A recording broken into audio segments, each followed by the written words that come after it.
के लिए है। दुखद यह हादसा हुआ है, देखिए इससे जुड़ी रिपोर्ट।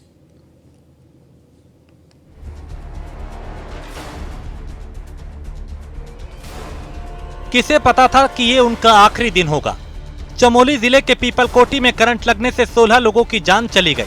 9 लोग बुरी तरह झुलसे लोगों को एयरलिफ्ट कराकर अस्पताल में भर्ती कराया गया। पुलिस के मुताबिक नमामि गंगे परियोजना में काम कर रहे गणेश लाल की करंट लगने से मौत हो गई। गणेश लाल के शव के पंचनामे के समय पुलिस के साथ स्थानीय लोग भी पहुंचे थे।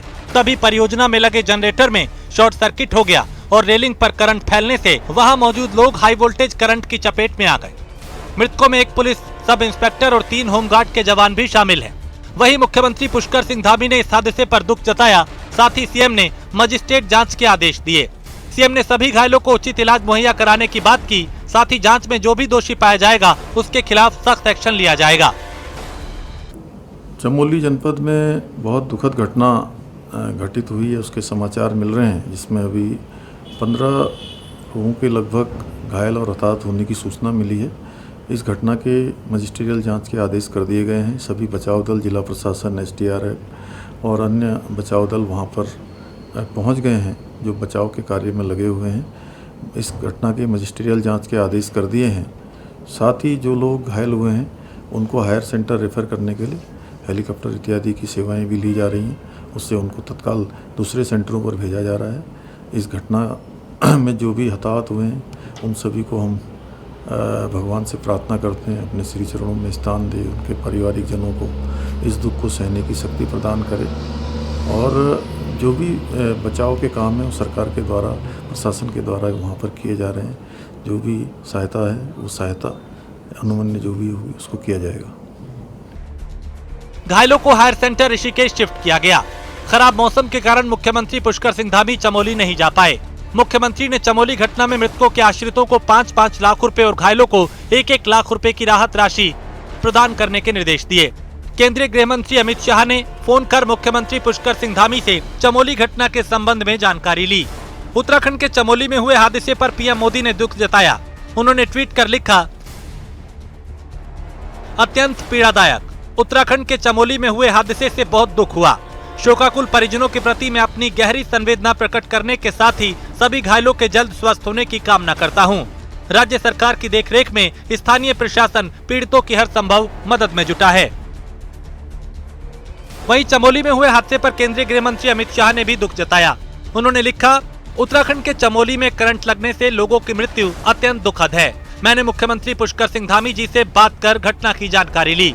प्रशासन घायलों को उपचार पहुंचाने में जुटा है। शोक संतप्त परिजनों के प्रति संवेदना प्रकट करता हूं और घायलों के शीघ्र स्वस्थ होने की कामना करता हूं। चमोली हादसे पर सीएम योगी ने भी दुख जताया। उन्होंने ट्वीट कर लिखा, उत्तराखंड के चमोली में विद्युत दुर्घटना में हुई जनहानि अत्यंत दुखद एवं हृदय विदारक है। मेरी संवेदनाएं शोक संतप्त परिजनों के साथ है। प्रभु श्री राम से प्रार्थना है कि दिवंगत आत्माओं को अपने श्री चरणों में स्थान व घायलों को शीघ्र स्वस्थ लाभ प्रदान करें। आइए पूरी घटना के बारे में ग्राफिक्स के जरिए जानते हैं। चमोली में कैसे फैला मौत का करंट। बुधवार सुबह चमोली में बड़ा हादसा हुआ। नमामि गंगे प्रोजेक्ट साइट पे अचानक करंट फैला। चमोली के ऊर्जा निगम के अधिशांशी अभियंता के मुताबिक बीती रात साइट पे बिजली का तीसरा फेज डाउन हो गया था। बुधवार को सुबह तीसरे फेज को जोड़ा गया, जिसके बाद सीवेज ट्रीटमेंट प्लांट परिसर में करंट दौड़ गया।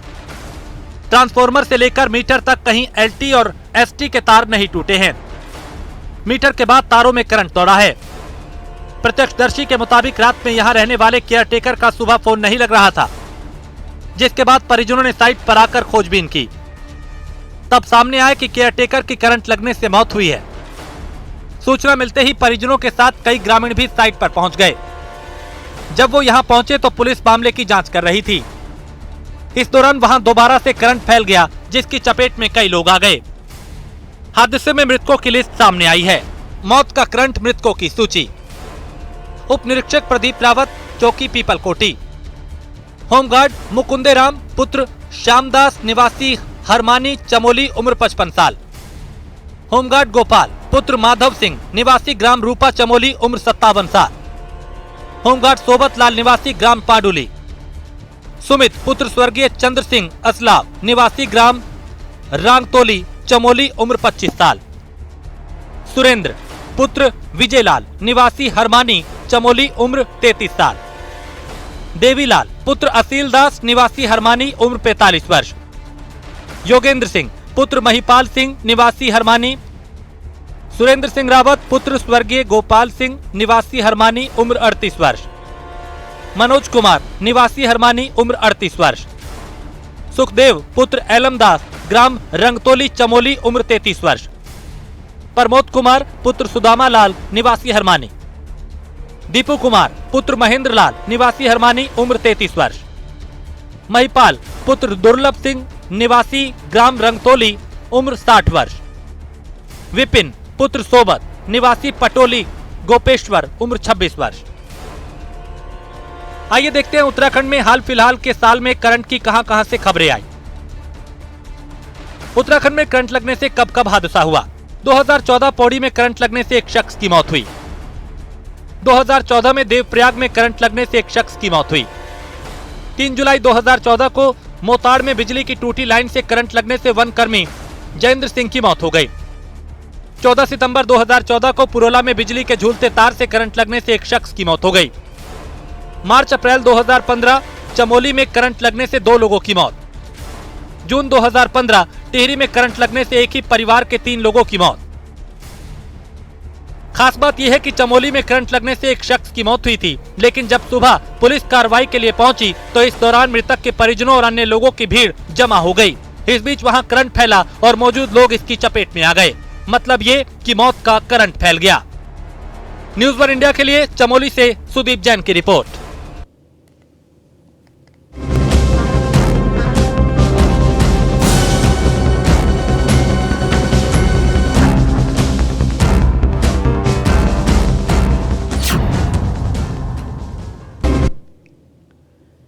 यूपी की सियासत एक बार फिर जातियों के इर्द गिर्द घूमने लगी है। अखिलेश यादव ने पीडीए का नारा दिया तो बीजेपी सतर्क हो गई, जिसके बाद बीजेपी का यूपी में ऑपरेशन जारी है।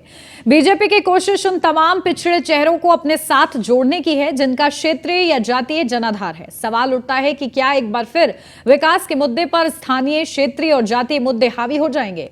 क्या समीकरणों की गणित में एक बार फिर छोटे छत्रपों को बार्गेनिंग का मौका मिलेगा? आखिर क्यों हर चुनाव में ओबीसी वोट बैंक के लिए खींचतान तेज हो जाती है? देखिए खास रिपोर्ट। पीडीए के जवाब में पिछड़ा काट, जातीय समीकरणों के सहारे चुनावी दाव, क्षेत्रीय छत्रपों को साधने की कोशिश। विकास के नारे सिर्फ चुनावी मंचों से अच्छे लगते हैं। असल में चुनाव सियासत में जिसने जातीय और क्षेत्रीय समीकरण साध लिए सिकंदर वही बनता है। लोकसभा चुनाव को लेकर एक बार फिर यूपी में इन्हीं समीकरणों को साधने की कोशिश तेज हो गई है। इस कड़ी में अखिलेश यादव ने पहले पीडीए का नारा दिया तो जवाब में बीजेपी ने क्षेत्रीय और जातीय संतुलन साधने का बड़ा दाव खेल दिया। इस कड़ी में ओपी राजभर और दारा सिंह चौहान बीजेपी के साथ आ चुके हैं। कई और नेता बीजेपी के दरवाजे पर दस्तक दे रहे हैं। बीजेपी का फोकस पूर्वांचल की उन सीटों पर है जहां पिछले चुनाव में जातीय समीकरण उसके खिलाफ रहे थे। लिहाजा बीजेपी इस बार सतर्क है और कोई कोशिश छोड़ना नहीं चाहती। दरअसल यूपी के पिछड़े वोट बैंक का सीधा असर हर बार चुनावी नतीजों पर पड़ता है। ओबीसी वोटर 2 तरह के हैं, पहले यादव ओबीसी वोटर और दूसरे गैर यादव ओबीसी वोटर। बीजेपी का फोकस गैर यादव ओबीसी वोटर पर है जिनका ठीक ठाक समर्थन बीजेपी को मिलता रहा है। यूपी की कुल 80 में से 40 लोकसभा सीटों पर ओबीसी वोटरों का प्रभाव है, यानी 50% सीटों पर ओबीसी वोटर जीत हार तय करने में सक्षम है। पूर्वांचल में पिछड़े वर्ग के वोटरों की संख्या ज्यादा है, लिहाजा बीजेपी का पहला फोकस पूर्वांचल पर ही है। निकाय चुनाव से पहले पिछड़ा वर्ग आयोग की सर्वे रिपोर्ट में गैर यादव पिछड़ा वर्ग की आबादी करीब 37% आंकी गई। इनमें कुर्मी, मौर्य, निषाद, राजभर, चौहान जैसी जातियां शामिल हैं। दरअसल पूर्वांचल की सीटों पर पिछड़ा वर्ग का अच्छा प्रभाव है, जो बीजेपी के मिशन 80 का लक्ष्य पूरा करने में बड़ी भूमिका निभा सकता है। और इसके लिए छोटे दलों की भूमिका बड़ी हो जाती है। चुनाव दर चुनाव अगर हिसाब करें तो 2014 के चुनाव में बीजेपी को सहयोगियों के साथ 73 सीटें मिली थी। सपा को 5 और कांग्रेस को 2 सीटें मिली। 2019 के चुनाव में समाजवादी पार्टी और बसपा का गठबंधन हुआ। इस वजह से बीजेपी और अपना दल को मिलाकर 64 सीटें ही मिल पाई। एनडीए की 9 सीटें 2014 की अपेक्षा कम हो गई। 2019 में पूर्वांचल की 26 लोकसभा सीटों में से एनडीए को 19 सीटें ही मिली, यानी 7 सीटें अकेले पूर्वांचल में कम पड़ गईं। समझना मुश्किल नहीं है कि यूपी की सियासत में पूर्वांचल से अगर सीटें निकालनी हैं, तो जातीय समीकरण खासकर पिछड़ा वर्ग को साधे बिना ये मुमकिन नहीं है। ऐसे में समाजवादी पार्टी हो, बीजेपी हो, दोनों की कोशिश इसी वर्ग पर फोकस करने की है। बीजेपी के लिए अच्छी बात यह है कि उसे अब तक गैर यादव ओबीसी वर्ग का ठीक ठाक समर्थन मिलता रहा है। ऊपर से क्षेत्रीय शतपथरों का साथ आना भी बीजेपी को फायदा पहुंचा सकता है। वहीं इसके उलट अखिलेश के खेमे में अपना दल कमेरावादी के अलावा और कोई क्षेत्रीय सूरमा बचा नहीं है। ऐसे में समीकरणों की लड़ाई में जो भारी पड़ेगा, यकीन मानिए यूपी की सियासत में सितारे उसी के बुलंद होंगे। Bureau report, news 1 India.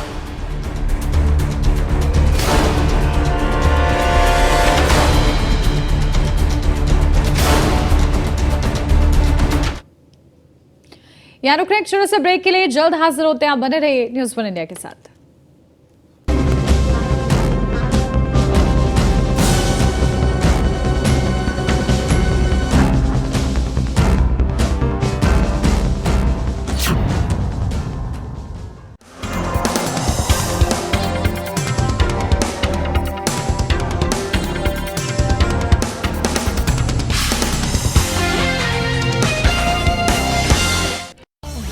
खबरों का छौक,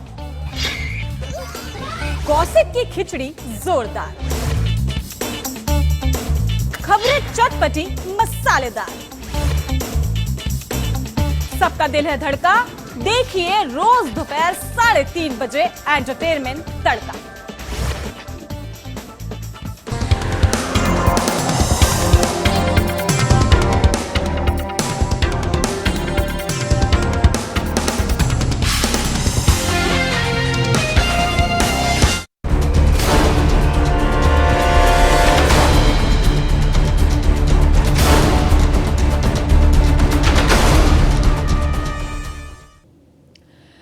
ब्रेक के बाद स्वागत है आपका। बढ़ते आगे, विपक्ष बेचैन है। उसे पीएम मोदी को हराने के लिए कोई ऐसा हथियार नहीं मिल रहा जिसके जरिए वो कोई मास्टर स्ट्रोक खेल सके। इसलिए पहले चलती है समीकरणों पर, और जहां कई सारे दल मिल जाते हैं वहां पर एक और फैक्टर काम करता है, वो है अपना मतलब। पटना में भी यही हुआ, बेंगलुरु में भी यही हुआ। जिसका एजेंडा सेट नहीं हुआ उसने इशारों में बता दिया कि भैया अगली बैठक में मेरे पर भी ध्यान देना। अब सवाल उठता है कि इतने सारे अंतर्विरोधों से बना गठबंधन मजबूत दिख रहे एनडीए को कितनी चुनौती दे पाएगा। देखिए रिपोर्ट। कहीं का ईंट कहीं का रोड़ा, भानुमति ने कुनबा जोड़ा। जी हां, ये कहावत आपने खूब सुनी होगी, मगर दिख इन दिनों रही है। बेचैन विपक्ष लगातार एक दूसरे से मिल रहा है, बैठकें हो रही हैं, लंच और डिनर हो रहा है, मगर सियासत का वो स्वाद अब तक नहीं मिला जिसके लिए ये सारा तामझाम रचा गया है। पटना वाली घटना बेंगलुरु में भी दोहराई गई, लेकिन इस बार एक बार नहीं कई बार। बैठक के बाद हुई प्रेस कॉन्फ्रेंस से नीतीश कुमार नदारद दिखे। इसे लेकर विपक्ष की तरफ से कहा गया कि उन्हें फ्लाइट पकड़नी थी। अखिलेश यादव अपनी पार्टी के 5 नेताओं के साथ पहुंचे थे, मगर प्रेस कॉन्फ्रेंस में इन 5 में से कोई नहीं आया। इसके लिए भी कहा गया कि फ्लाइट जल्दी पकड़नी थी। बैठक के बाद सीपीएम ने भी साफ कर दिया कि बंगाल की सीट शेयरिंग में ममता से दोस्ती नहीं होगी। सीपीएम के मुताबिक उन्हें कांग्रेस से सीट शेयर करने में कोई दिक्कत नहीं है। यानी बैठक खत्म होते ही एक बार फिर सबके अपने अपने एजेंडे सामने आने लगे हैं। सूत्रों की माने तो नीतीश कुमार गठबंधन का नाम इंडिया रखे जाने से सहमत नहीं है। नीतीश को इस बात का भी मलाल है कि पटना की बैठक में तो वो मेजबान थे और बैठक की धुरी थे, लेकिन बेंगलुरु में उन्हें पर्याप्त महत्व नहीं मिला। यही हाल कुछ अखिलेश यादव का भी है। अखिलेश यादव यूपी में कांग्रेस का कम से कम दखल चाहते हैं। पार्टी और यूपी में अपने कद के हिसाब से उन्हें ज्यादा सीटें चाहिए। यानी जो दावा सीपीएम का बंगाल में है, वही दावा अखिलेश का यूपी के लिए है। सूत्रों की माने तो आरएलडी की भी ज्यादा सीटों की दावेदारी हो सकती है। ये बात भी शायद ही अखिलेश यादव मंजूर कर पाए। याद करिए, पटना में जब बैठक हुई थी, उस वक्त 15 पार्टियां जुटी थी। केजरीवाल भी गए थे, मगर वो भी उस बैठक के बाद की प्रेस कॉन्फ्रेंस में शामिल नहीं हुए। माना गया कि केंद्र के अध्यादेश के खिलाफ कांग्रेस के रुख से वो नाराज थे। बैठक में कांग्रेस की तरफ से इस मसले पर कोई स्पष्ट संकेत नहीं दिया गया, जिसके बाद केजरीवाल कांग्रेस के रुख से नाराज होकर प्रेस कॉन्फ्रेंस से पहले ही निकल लिए। हालांकि बाद में विपक्ष के नेताओं ने इसका डैमेज कंट्रोल किया। इस बार भी दिल्ली को लेकर केंद्र के अध्यादेश पर कांग्रेस का रुख साफ नहीं है। हालांकि बेंगलुरु की बैठक से पहले ऐसे संकेत आए थे कि कांग्रेस इस मसले पर केजरीवाल के साथ जा सकती है। लेकिन बेंगलुरु की बैठक से ऐन पहले कांग्रेस नेता केसी वेणुगोपाल ने साफ कर दिया कि अभी कांग्रेस ने कोई फैसला नहीं किया। यानी एक बार फिर वही कहावत सटीक बैठती है जो शुरू में सुनाई थी कि कहीं का ईंट कहीं का रोड़ा, भानुमति ने कुनबा जोड़ा। सवाल उठता है कि अगर ऐसे ही सबके अपने अपने एजेंडे रहेंगे तो क्या वास्तव में कोई गठबंधन तैयार हो पाएगा? और अगर हो भी गया तो सीट शेयरिंग के मौके पर सिर्फ फुटबॉल नहीं होगा, इसकी क्या guarantee? Bureau report, news 1 India.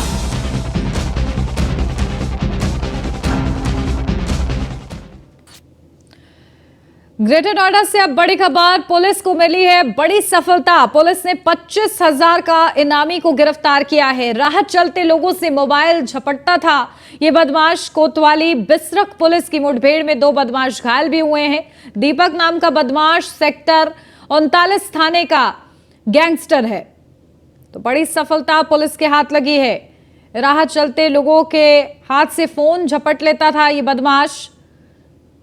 Police ने अब इस बदमाश को दबोचा है। दीपक नाम का बदमाश सेक्टर 39 थाने का गैंगस्टर बताया जा रहा है।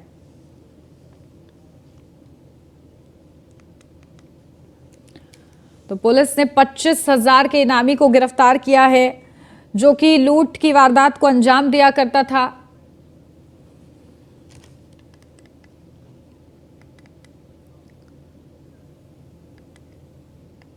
बाराबंकी से अब खबर, रोडवेज बस ने ऑटो सवार लोगों को टक्कर मारी है। हादसे में 4 लोगों की मौत हुई है, 5 लोग गंभीर रूप से घायल हुए हैं। पुलिस ने घायलों को जिला अस्पताल में भर्ती कराया है। सूचना मिलते ही जिला अस्पताल पहुंचे उच्च अधिकारी सफदरगंज थाना क्षेत्र के चौराहे के पास की ये पूरी घटना बताई जा रही है।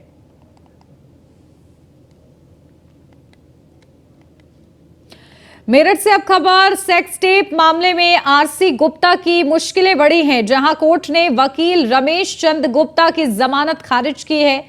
कोर्ट ने 14 दिन की और रिमांड को बढ़ा दिया है। सेक्स टेप मामले में फरार चल रहे बीजेपी नेता, अभी तक आरोपी नेताओं की गिरफ्तारी नहीं हुई है और नेताओं पर कार्रवाई करने से कतरा रही है मेरठ पुलिस।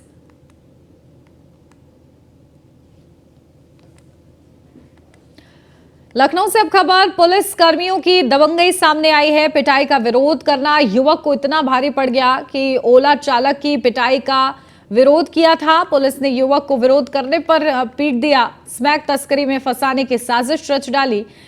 तो पीड़ित विनीत ने आईपीएस दोस्त को आप बीती बताई। विनीत के आईपीएस दोस्त ने एसीपी काकोरी को सूचना दी। एसीपी ने इंस्पेक्टर आलमबाग को जानकारी दी। इंस्पेक्टर की जानकारी के बाद विनीत को छोड़ा है।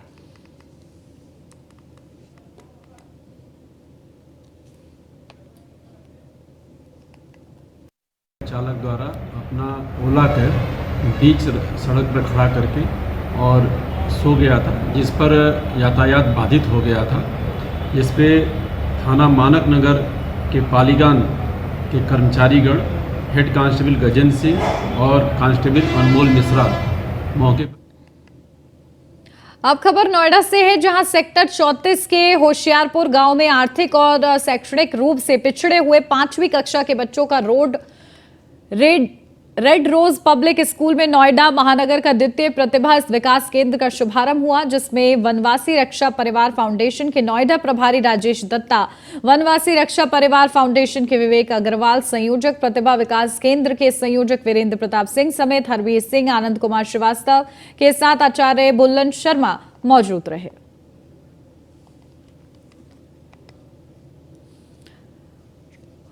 और इसी के साथ इस बुलेटिन में बस इतना ही। खबरों का सिलसिला आगे भी जारी है, आप बने रहिए न्यूज़ 1 इंडिया के साथ।